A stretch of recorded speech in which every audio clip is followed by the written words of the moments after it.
Nithyananda Paramashivoham.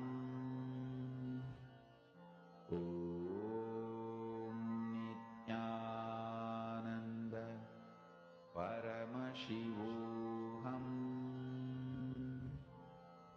Om Nithyananda Paramashivoham. Om Nithyananda Paramashivoham. Om Nithyananda Paramashivoham. Om Nithyananda Paramashivoham. Om Nithyananda Paramashivoham. Om Nithyananda Paramashivoham. Om Nithyananda Paramashivoham. Om Nithyananda Paramashivoham. Om Nithyananda Paramashivoham. Om Nithyananda Paramashivoham. Om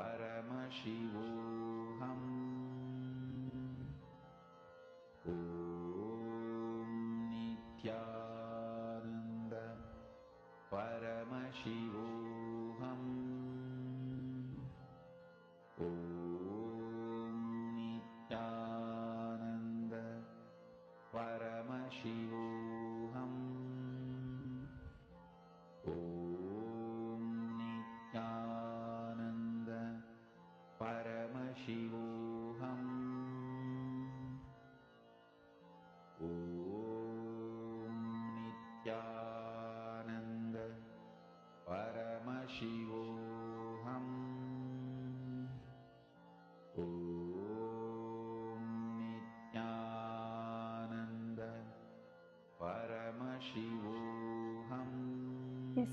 All of you can post. How many of you have manifested? Om Nithyananda Paramashivoham. Yes. Now, the time has come for all of us to enter, to get ready, to receive the darshan today. Today, all of us are going to be receiving the darshan of Linga Murti form of Paramashiva. It is in this form that the unmanifest of Paramashiva embodies itself as a manifest form. And today, all of us are going to be receiving this very darshan. And I request all the participants, every one of you, to please settle down. Please be seated in front of the camera.